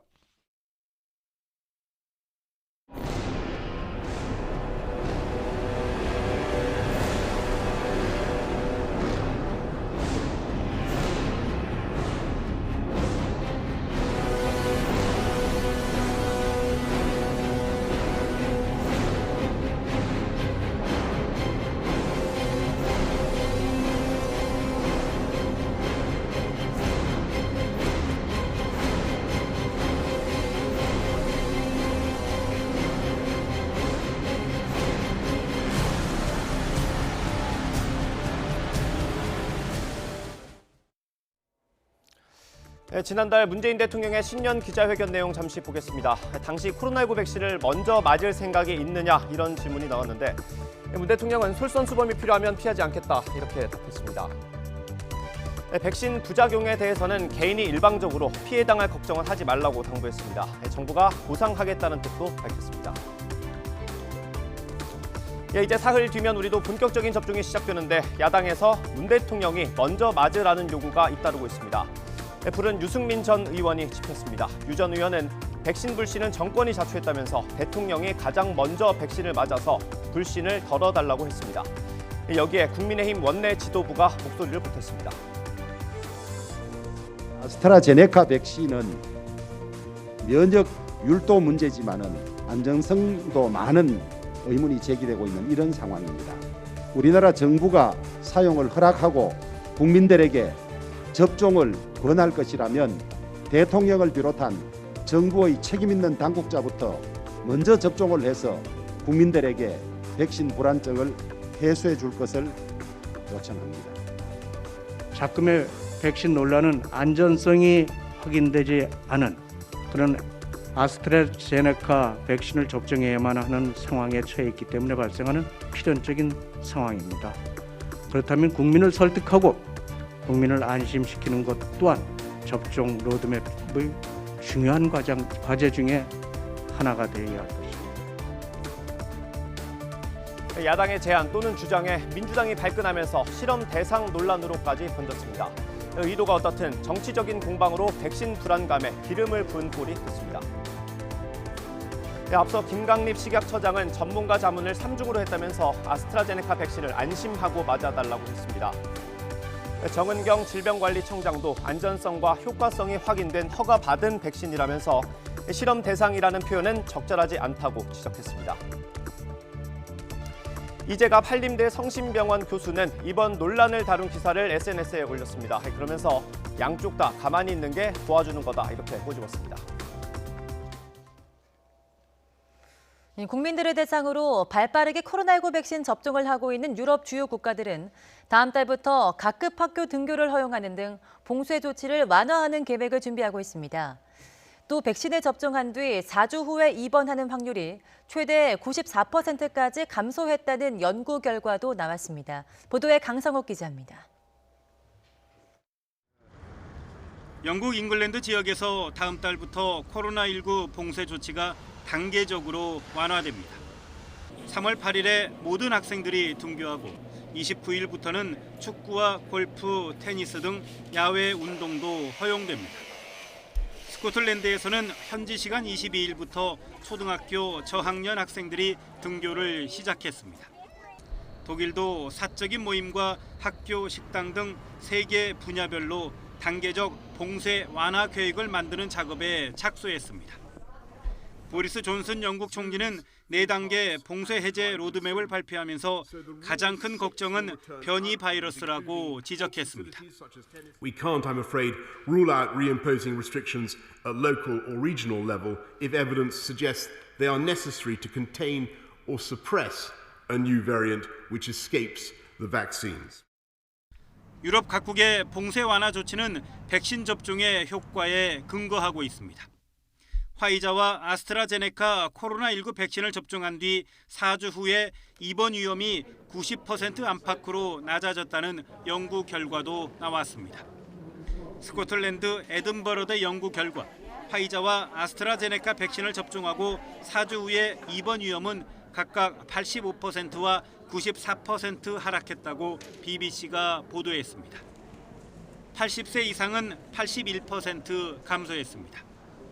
대표 연구자인 아지즈 셰이크 교수는 아직 초기 자료지만 2가지 백신 모두 아주 잘 들었다며 미래를 낙관할 만한 이유가 된다고 기대감을 표명했습니다. YTN 강성욱입니다. 학교 폭력 논란에 휩싸인 프로배구 삼성화재 국가대표 출신 센터 박상하가 전격 은퇴를 결정했습니다. 수도권 야구단의 투수 2명도 의혹이 제기되면서 자체 조사를 받고 있어서 배구에서 시작된 학폭 논란이 다른 종목으로 번질 조짐을 보이고 있습니다. 서봉국 기자의 보도입니다. 앞서 관련 사실을 부인해온 박상하는 구단 자료를 통해 학창시절 2차례 폭력 가해 사실이 있었음을 인정했습니다. 책임을 지고 은퇴해 앞으로는 반성하는 마음으로 살겠다며 코트를 떠날 의사를 밝혔습니다. 다만 감금 폭행 주장에 대해서는 부인했습니다. 박상하의 은퇴 의사를 수용한 소속팀 삼성화재도 사과하고 선수 선발 단계에서 불법 행위 이력에 대해 면밀히 조사하고 구단 홈페이지에서 피해자 신고를 받겠다고 향후 대책을 밝혔습니다. 박상하의 학폭 전력은 지난 19일 온라인에서 폭로됐고 피해자가 지난 1999년 제천 중학교 시절 박상하에게 폭행과 왕따를 당했다고 주장한 지 3일 만에 은퇴로 마무리됐습니다. 학폭 논란은 수도권 프로야구단의 2 투수, 그 가운데 1명은 국가대표까지 경험한 스타들로 옮겨 붙었습니다. 2 구단은 자체 조사 결과 가해자로 지목된 선수가 혐의를 부인하고 있다고 밝혔습니다. 굉장히 민감한 이슈이기 때문에 구단에서는 최대한 객관적이고 중립성을 띠면서 많은 경로를 통해서 사실 확인을 하고 있습니다. 앞서 고교 시절 야구부에서 뛰었던 A씨는 인터넷 커뮤니티에 고교 1년 선배 B, C 선수의 폭력에 시달렸다며 자신의 이름과 선배 2명의 이름을 공개했습니다. 해당 학교는 지난 2015년 타이완 전지훈련 중 가혹행위가 벌어져 파문이 일었고 가혹행위 당사자는 재판을 받았지만 B와 C 선수는 전지훈련 사건과는 무관한 것으로 판명돼 프로에 데뷔했습니다. YTN 서봉국입니다. 연예계에서도 학교폭력 의혹이 잇따르고 있습니다. 연예인뿐 아니라 일반인을 상대로 한 폭로까지 쏟아지고 있습니다. 사실 확인이 쉽지 않은 경우가 많아서 당사자들의 공방과 논란은 당분간 계속될 것으로 보입니다. 김혜연 기자의 보도입니다.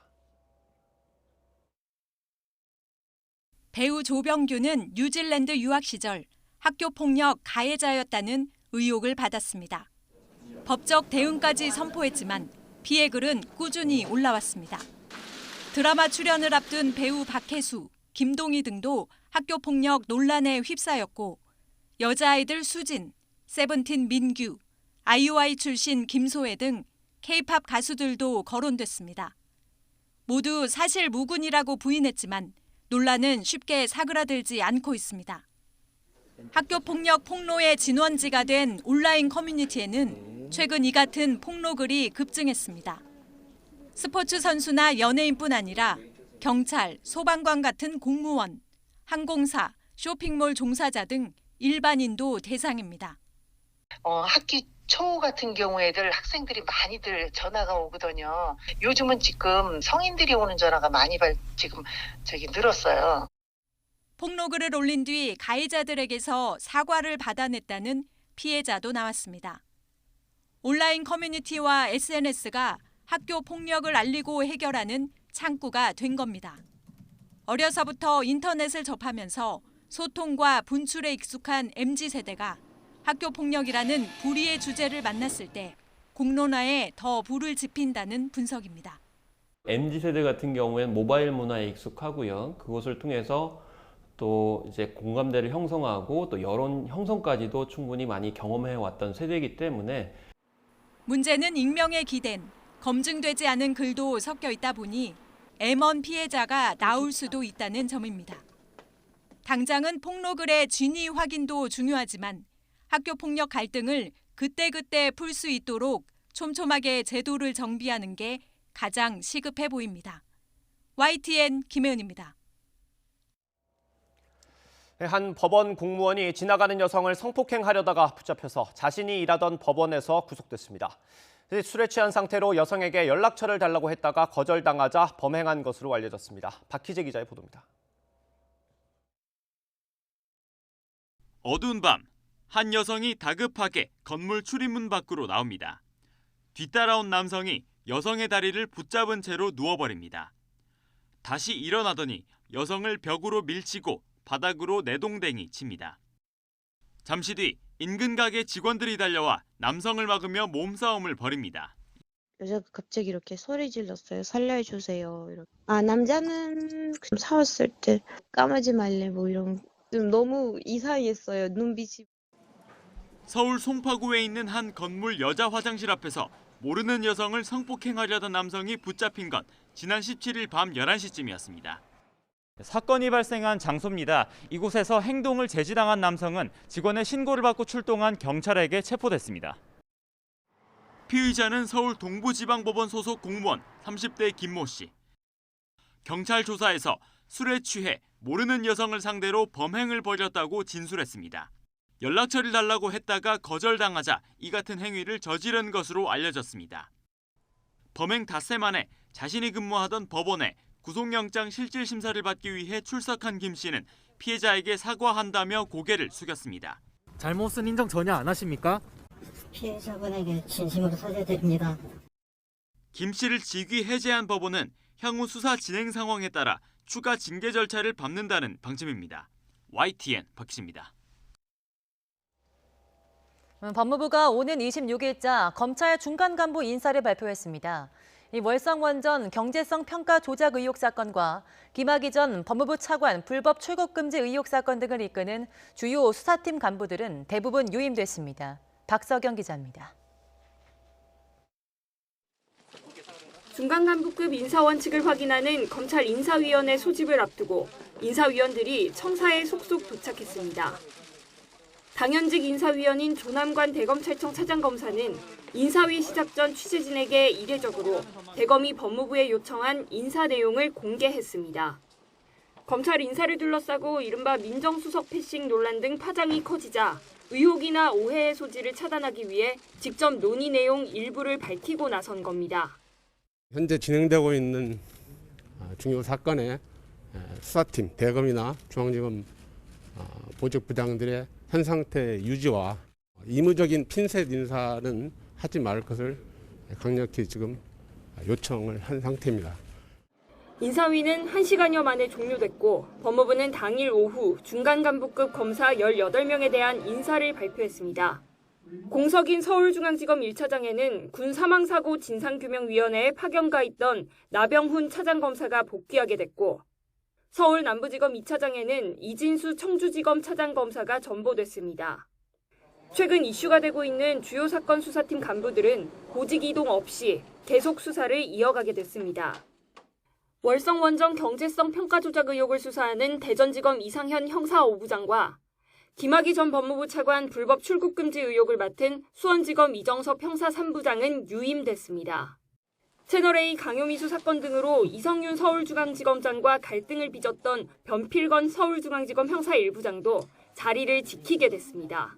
과거 6개월마다 반복됐던 3번의 인사를 통해서 업무 연속성이 다소 흔들린 거 아니냐라는 그런 관점에서 조직 안정 차원에서 최소 규모의 인사를. 법무부는 소통 부재 지적이나 패싱 논란 등을 의식한 듯 이번 인사 규모와 구체적 보직에 관해선 대검과 충분히 소통하며 의견을 들었다고 강조했습니다. 반면 대검은 별다른 입장을 내놓진 않았지만 내부에선 애초 대규모 인사를 요청했다가 거절당하는 등 제대로 의견 조율이 되지 않았다는 반응인 것으로 전해졌습니다. 윤석열 검찰총장은 오는 7월 임기를 모두 채우고 퇴임하게 됩니다. 박범계 장관이 구상하는 본격적인 대규모 물갈이 인사는 윤 총장 퇴임 이후에 이뤄질 것으로 보입니다. YTN 박서경입니다. 네, 어제 국회에서는 처음으로 산업재해 청문회가 열렸습니다. 유독 산재가 많은 포스코그룹 최정우 회장은 회의에 참석해 여야 의원들 앞에서 고개를 숙였습니다. 하지만 생쇼 아니냐, 협력업체에 대한 대책이 부족하다는 비판이 이어졌습니다. 보도에 김주영 기자입니다. 지난 5년 동안 포항제철, 광양제철, 포스코건설 세 곳에서 산재로 숨진 근로자만 40명이 넘습니다. 산재로 인해 최악의 기업으로까지 꼽혔던 포스코의 최정우 회장이 국회 환경노동위원회 청문회 자리에 섰습니다. 허리 통증이 있다며 한 차례 출석에 어려움을 표시했다가 결국 나오게 된 겁니다. 요추부 염자상이나 경추부 염자상 같은 경우는 주로 보험 사기꾼들이 내는 건데 그 주식회사 포스코 대표 이사께서 내실 만한 그런 진단서는 아니라고 보이고요. 첫 질의에서부터 비판이 터져나오자 최 회장은 고개를 숙여 사죄한다고 밝혔습니다. 최근 연이은 사고에 대해서 국민 여러분께 심려를 끼치는 데서 대단히 죄송하게 생각하고 또 이 자리에서 유족분들께 진심으로 사죄드립니다. 하지만 여야를 막론하고 최 회장에 대한 공세를 멈추지 않았습니다. 최 회장 취임 이후에도 중대한 산업재해가 이어진 사실을 언급하며 이번 사과가 대국민 생쇼가 아니냐고 꼬집었습니다. 많은 사법 조치가 이루어졌고 시정명령까지 합쳤을 때는 어마어마한 숫자입니다. 회장이 취임하고 나서 일어난 일입니다. 지금 대국민 사과하셨는데 이건 대국민 생쇼라고밖에 볼 수가 밖에 없는 거고요. 특히 포스코의 하청업체, 협력업체 직원들의 산재 피해가 큰데 그에 대한 대책이 부족하다는 지적도 이어졌습니다. 거듭된 비판에 최 회장은 연신 몸을 낮추며 노후시설 개선에 대규모 투자를 하겠다고 약속했습니다. 앞으로 3년 동안 1조를 늘려서 계속 이렇게 신속히 안전시설물로 개보수하게 되면은 아마 산업재해는 상당히 줄고. 포스코는 최 회장의 취임 이후에도 안전하고 쾌적한 일터 만들기를 중요한 목표로 삼아왔지만 산재 사망사고로 숨진 사람만 20명에 달합니다. 재계순위 10위 안에 가뿐히 드는 포스코가 최악의 산업재해 기업이라는 오명에서 벗어날 수 있을지 주목됩니다. YTN 김주영입니다. 코로나19 장기화로 중소기업 근로자들이 대거 일자리를 잃을 위기에 처한 걸로 나타났습니다. 사업 부진이나 조업 중단 등으로 지난해 일시휴직에 내몰린 근로자가 8배가량이나 급증했습니다. 주용선 기자가 보도합니다. 중소기업인들이 정부의 정책을 건의하는 자리에서 앞다퉈 벼랑 끝에 선 심정을 쏟아냅니다. 또 가동률이 50% 정도밖에 안 되고 있습니다. 산업단지에서 저는 이제 게임 산업을 하는데요. 제가 딴 업종을 하려고 해도 그 업종 명령이 안 됩니다.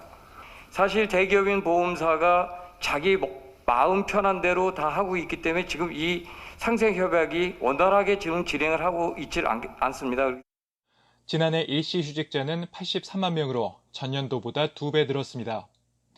일을 쉬는 이유가 연가나 일시적인 병가, 육아 순으로 많았던 예년과 달리 회사 경영 위기로 쉬는 비중이 가장 커졌습니다. 특히 지난해 300인 미만 사업장에서 사업 부진이나 조업 중단 때문에 일시휴직한 사람은 모두 36만 명으로 전년보다 8배 가까이 늘었습니다. 300인 이상 규모가 큰 사업장이 11,000명 수준에 그친 것과는 비교하기 어려울 정도로 많습니다.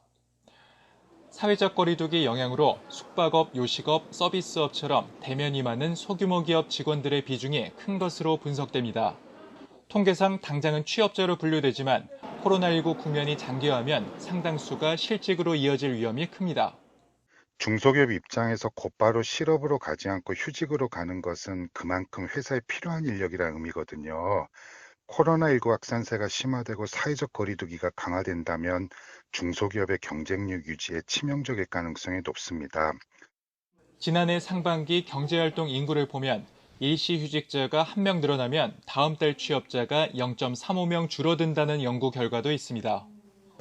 고용시장이 받을 큰 충격을 줄이기 위해서는 코로나19 피해가 집중된 기업의 일시휴직자들을 구제하는 방안이 요구됩니다. YTN 조용성입니다. 붕괴 직전에 놓인 여행업계는 청와대 앞에서 생존권 보장을 촉구했습니다. 지난해 매출이 무려 80% 이상 꺾인 상황에서 재난지원금 확대와 입국자 자가격리 완화 등을 호소했습니다. 차유정 기자가 보도합니다. 지난해 초 코로나19 초기부터 벼랑 끝에 내몰린 여행업계 단체들이 청와대 앞으로 달려갔습니다. 코로나19 장기화에 따른 방역이 계속되면서 매출 제로 상태도 기약 없이 이어지는 상황. 여행사 대표들은 일용직을 전전하고 빚더미 속에서 가족들과도 뿔뿔이 흩어지는 상황에까지 처했다고 호소했습니다. 지금 많은 여행사 대표들은 일용직을 전전하고 융자와 대출의 빚더미 속에서 신용불량자에 나락에 떨어져 있습니다. 저금리 융자 지원과 고용유지 지원금으론 턱없이 부족하다는 게 여행업계 입장입니다. 업계가 우선 바라는 건 재난지원금 확대입니다. 현재 여행업은 일반 업종으로 분류돼 재난지원금 지급 때 집합금지 업종 지원금인 300만 원의 3분의 1 수준인 100만 원만 두 차례 받았습니다. 우리 여행업은 집합 제한 업종이나 집합 금지 업종이 아닌 처음부터 집합 단절 업체이고 매출 정지 업체입니다. 그 어느 업종보다 직접 피해를 입은 업종이기 때문입니다. 아예 매출이 바닥에 이른 상황에서 사업주가 직원 임금 일부와 보험료를 보전해야 하는 고용유지 지원금 부담분도 내려달라고 요구했습니다. 최소한의 영업이라도 할 수 있도록 현행 자가격리 14일 기준도 유연하게 해달라고 주장했습니다. 여행업계 매출액은 재작년 12조여 원에서 지난해 2조여 원으로 무려 84% 가까이 뚝 떨어졌습니다. 지난해 9월에서 10월 기준으로 휴 폐업 상태에 놓인 여행사만 4,500여 곳, 전체의 25%가 넘습니다. 종사자가 8만 2천여 명인데 절반에 달하는 4만 8천여 명이 휴직 실직 상태로 내몰렸습니다. 끝이 안 보이는 어두운 터널에 빠진 여행업계가 이제 청와대가 나서달라고 한 목소리로 외쳤습니다. YTN 차유정입니다. 더불어민주당과 정부가 코로나19 대응에 헌신하고 있는 의료인 자녀에게 24시간 돌봄 서비스를 지원하기로 했습니다. 민주당과 정부는 오늘 오전 이낙연 대표와 정영애 여성가족부 장관, 권덕철 보건복지부 장관 등이 참석한 가운데 회의를 열고 코로나19 의료진의 아이돌봄 지원 방안을 내놓을 예정입니다. 다음 달부터 시작될 이번 사업은 만 12살 미만 아동을 가진 의료인을 대상으로 하고 24시간 언제나 이용이 가능하며 기존 코로나 일반 특례 지원 비율보다 최대 20% 추가로 정부 지원이 이뤄집니다. 이맘때면 입학식과 졸업식이 한창일 대학가의 풍경이 완전히 달라졌습니다. 온라인 입학을 하는 새내기들, 졸업식을 못하고 사진만 찍으러 학교에 가는 졸업생들 모두 아쉬운 마음이 가득합니다. 홍민기 기자입니다. 대학교 강당에 설치된 대형 스크린. 학생 100명의 얼굴이 바둑판처럼 빼곡합니다. 강당에선 총장이 입학을 선언하자 새내기들을 환영하는 폭죽이 터집니다. 이에 입학을 허가함.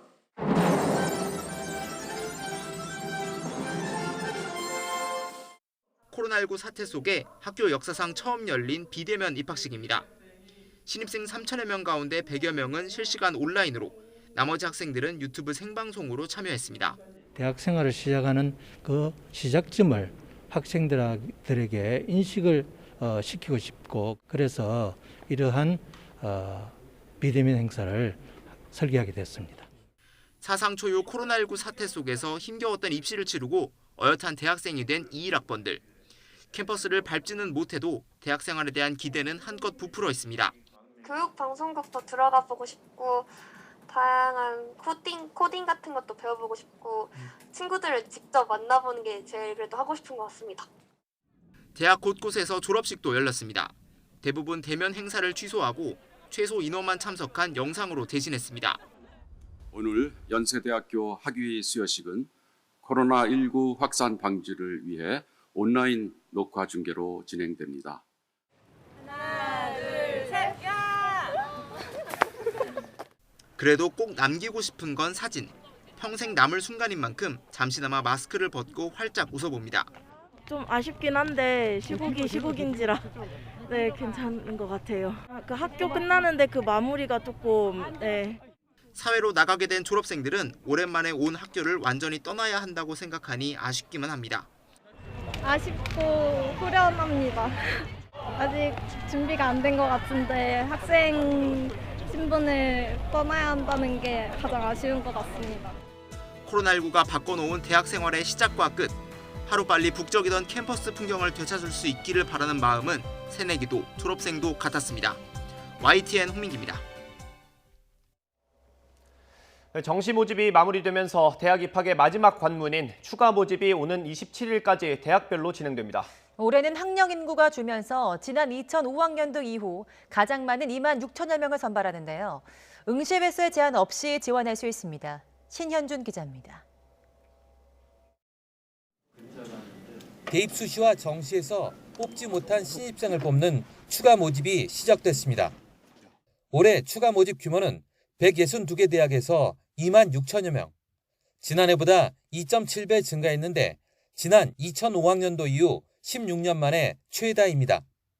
지방권 대학의 추가 모집이 90%로 대부분이지만 서울과 수도권 대학도 작년보다 추가 모집이 늘었습니다. 학령 인구가 감소하면서 특히 지방권 대학이 충원에 어려움을 겪고 있는 겁니다. 지방권 소재 대학이 추가 모집을 통해서도 선발을 못할 정도로 좀 규모가 너무 커졌고 미충원 대학이 크게 발생할 가능성이 높아졌습니다.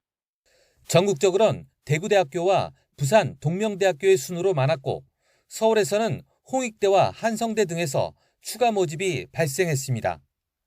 특히 의대와 치대, 한의대 등 자연계 최상위권 학과에서도 추가 모집이 나왔습니다. 추가 모집은 수시나 정시에 합격하지 못했거나 정시에서 합격한 뒤 등록을 포기한 경우에만 지원이 가능합니다. 대신 응시 횟수에는 제한이 없습니다. 재수나 반수를 결심한 수험생도 별도의 노력이 드는 것이 아니니까 이번 추가 모집에 좀 적극적으로 임해주면 좋은 결과가 있을 거라고 생각이 됩니다. 추가 모집은 오는 27일 오후 9시까지 진행됩니다. YTN 신현주입니다. 중국과 인도가 최근 국경 분쟁 지역 일부에서 철군에 합의했습니다. 하지만 분쟁의 불씨가 살아있고 인도가 미국과 손잡고 중국 봉쇄에 나서고 있어서 상황은 여전히 심각합니다. 베이징에서 강성홍 특파원이 보도합니다. 중국과 인도가 영토 분쟁을 빚고 있는 카라코룸 산맥의 가르안 계곡.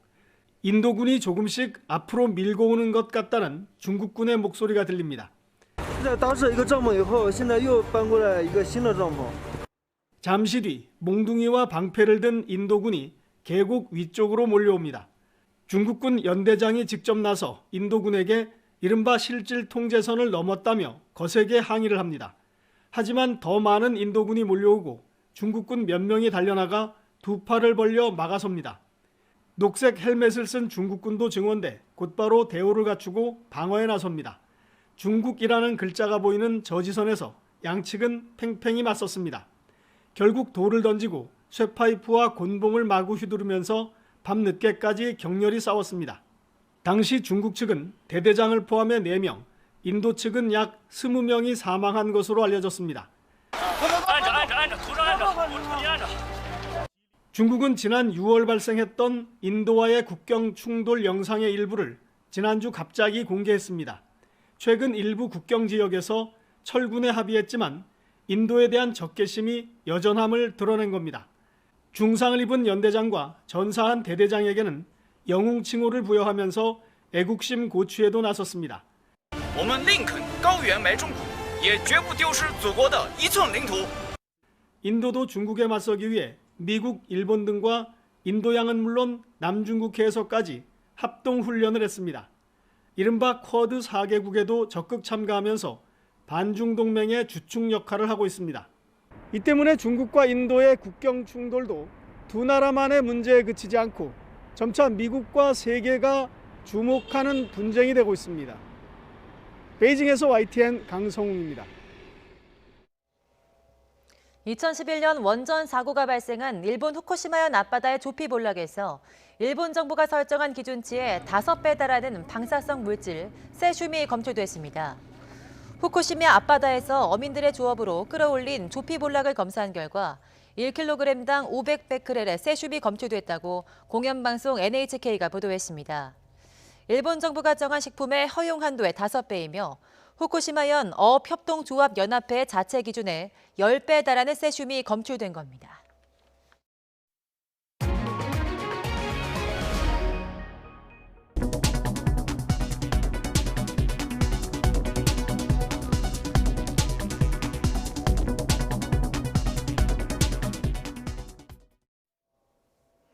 북서쪽에서 찬 공기가 밀려오며 오늘 아침 반짝 추위가 찾아왔습니다. 서울 등 내륙 곳곳으로 한파주의보가 내려진 가운데 현재 서울 기온은 영하 2.8도, 대관령은 영하 8.1도까지 떨어져 있는데요. 낮 기온도 어제보다 8도에서 최고 13도가량이 낮아지며 종일 춥겠습니다. 오늘 서울의 한낮 기온은 5도, 대관령은 3도, 대전은 8도, 대구는 10도 선을 보이겠습니다. 오늘도 맑은 날씨가 이어지며 대기는 점점 더 메말라 가겠습니다. 내륙 곳곳으로 건조주의보가 확대한 가운데 전국에 산불 위기경보 주의 수준이 발령 중인데요. 특히 오늘까지 해안과 일부 내륙에는 초속 10m 안팎의 강한 바람이 불겠습니다. 불씨 관리도 철저히 해주시기 바랍니다. 이번 추위는 내일 낮부터 점차 누그러지겠고요. 목요일과 금요일에는 충청 이남 지방에, 3일절인 월요일에는 전국 곳곳으로 단비가 내릴 전망입니다. 지금까지 날씨 정보였습니다. 오늘 굿모닝 YTN 여기서 마치겠습니다. 잠시 후 YTN 24가 방송됩니다. 함께해 주신 여러분 고맙습니다.